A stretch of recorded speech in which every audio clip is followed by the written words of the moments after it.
Assalamualaikum warahmatullahi wabarakatuh. Perkenalkan, nama saya Ginal Pandi, MPM 1904-290028. Baik, di sini saya akan mempresentasikan hasil dari makalah yang berjudul Budidaya Tanaman Tembakau. Yuk langsung saja. Tanaman tembakau merupakan tanaman yang spesifik, sehingga tiap daerah penghasil tembakau memiliki ciri khas dan mutu tembakau yang dihasilkan berbeda. Ciri khas tembakau ini dipengaruhi aspek lingkungan dan proses budidaya yang dilakukan petani. Kondisi lingkungan yang berpengaruh terhadap produksi dan mutu tembakau antara lain adalah kondisi tanah, sifat fisika dan kimia tanah, mikroklimat, temperatur dan kelembapan di sekitar pertanaman, tekstur kelembapan tanah, dan curah hujan. Secara umum, elevasi yang tinggi menghasilkan tembakau dan mutu yang tinggi, sedangkan elevasi rendah menghasilkan tembakau dengan kualitas yang rendah. Demikian pula bila ditinjau dari tekstur tanah, di mana wilayah berelevasi tinggi umumnya bertekstur lebih kasar dibandingkan wilayah berelevasi rendah. Baik, berikutnya ada klasifikasi tanaman tembakau. Kingdom Plantae, Divisio Spermatifida, Subdivision Actiniospermae, Classis Dicotyledonae, Ordo Solanales, Familia Solanceus, Genus Nicotiana, Spesies Nicotiana tabacum L. Morfologi tanaman tembakau. Yang pertama itu ada akar. Tanaman tembakau berakar tunggang, menembus ke dalam tanah sampai kedalaman 50-75 cm. Sedangkan akar kecilnya menyebar ke samping. Tanaman tembakau juga memiliki bulu akar. Perakaran tanaman tembakau dapat tumbuh dan berkembang biak dalam tanah yang gembur, mudah menyerap air dan subur. Batang tanaman tembakau agak bulat, lunak, tetapi kuat.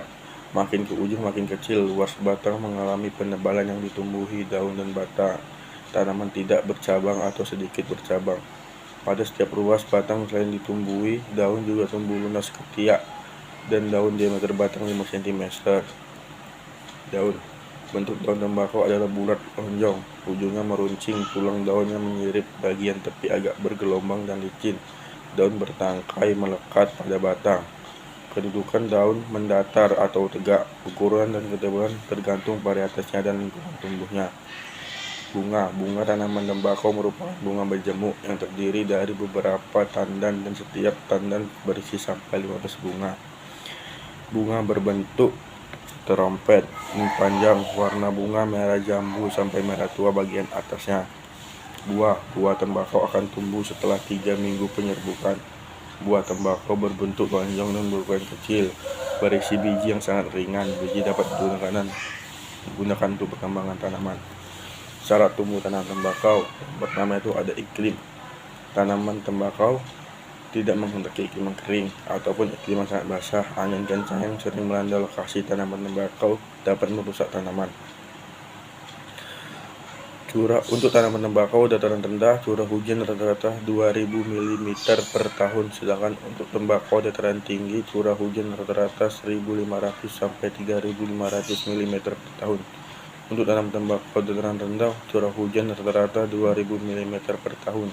Sedangkan untuk tembakau dataran tinggi, curah hujan rata-rata 1500 sampai 3500 meter per tahun. Tanah tembakau sangat cocok untuk jenis tanah aluvial dan adosol. Tanah ragasol sangat cocok untuk tembakau Porstenlanden dan Besuki. Tembakau Virginia flucurat cocok untuk tanah podosik, sedangkan tembakau rakyat atau asli dapat tumbuh mulai dari tanah ringan atau berpasir sampai dengan tanah berat atau liat. Teknik budidaya tanaman tembakau. Pertama, persiapan benih. Kedua, persiapan benih. Memilih varietas benih tembakau yang bermutu tinggi agar tumbuhnya seragam, mempunyai daya tumbuh sekitar 90%. Persemaian benih. Buat lahan semai berbentuk dengan dimensi dekat 1 sampai 2 meter, lebar 50 cm, tinggi 1 meter. Beri naungan dari plastik transparan supaya bibit nantinya tidak terkena sinar matahari secara langsung. Penanaman tembakau pada musim kemarau. Waktu penanaman pada sore hari untuk menghindari bibit menjadi layu akibat terkena cahaya matahari yang berlebih. Perawatan tanaman tembakau. Pertama, penyiraman. Air yang dibutuhkan sebanyak kurang lebih 1 liter per tanaman. Penyiraman awal dilakukan dari pagi dan petang selama 35 hari tanaman benar-benar hidup. Selanjutnya, interval waktu penyiraman lebih lama 2-3 hari bila diperlukan untuk tergantung kondisi tanaman dan tanah. Penyaringan, pembumbunan, dan penyiangan. Untuk tembakau gunung dan tegal, tanaman ditanam setelah umur 3 minggu. Untuk sawah, tanaman sebagian besar ditanam bibir lubang, tanahnya tidak boleh diolah sebelumnya. Pemupukan. Dalam melaksanakan pemupukan harus mengikuti 6 prinsip, yaitu tepat jumlah, jenis, cara, tepat waktu, dan serta disesuaikan dengan sifat jenis tanah. Pemangkasan dan penyirungan. Pemangkasan dilakukan setelah keluar bunga dengan cara memangkas di bawah 3 daun bendera untuk memperoleh pertumbuhan yang merata. Pertumbuhan akan lebih intensif sehingga mendukung pertumbuhan yang lebih baik. Pengendalian hama penyakit. Ada beberapa hama dan penyakit yang menyerang tanaman tembakau, dan cara pengendaliannya: ulat pupus menyerang persemaian dan pada semua tingkatan umur tanaman. Pengendalian dilakukan dengan mencabut sisa tanaman setelah dimusnahkan. Pengolahan tanah dapat membunuh pupanya yang masih berada di tanah. Ulat dayak. Hama ini menyerang persemaian dan pertamanan pada semua tingkat umur tanaman mengat.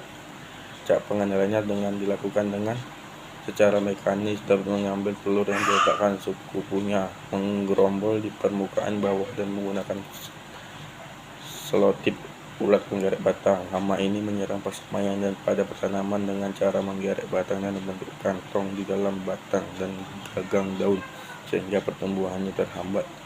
Pengendaliannya dilakukan: bibit yang diserang dimusnahkan, penyemprotan persemaian dengan lapin secara mekanis dengan mengambil ulat dalam batang. Kutu daun. Hama ini menyerang persemaian dalam pertanaman pada semua tingkat jamur tanaman dengan cara menghisap cairan daun. Pengendalian: mencegah penggunaan pupuk nitrogen secara berlebihan secara kimiawi dengan insektisida Confidor 200 SL. Penyakit tanaman tembakau. Penyakit lebah kecamba, penyakit lanas, penyakit layobakteri, panen dan fasa panen tembakau, pengangkutan daun yang dipetik ke gudang pengering, pengeringan atau karing, pencoklatan, pengikatan, pemantapan warna, dan pengeringan. Hari ke 1-18, pemberian api kondisi yang dikeringkan, penyimpanan sementara. Baik, itu saja presentasi dari saya tentang budidaya tanaman tembakau. Bila ada salah, saya mohon maaf kepada Allah Subhanahu wa ta'ala. Billahi taufiq wal hidayah. Wassalamualaikum warahmatullahi wabarakatuh.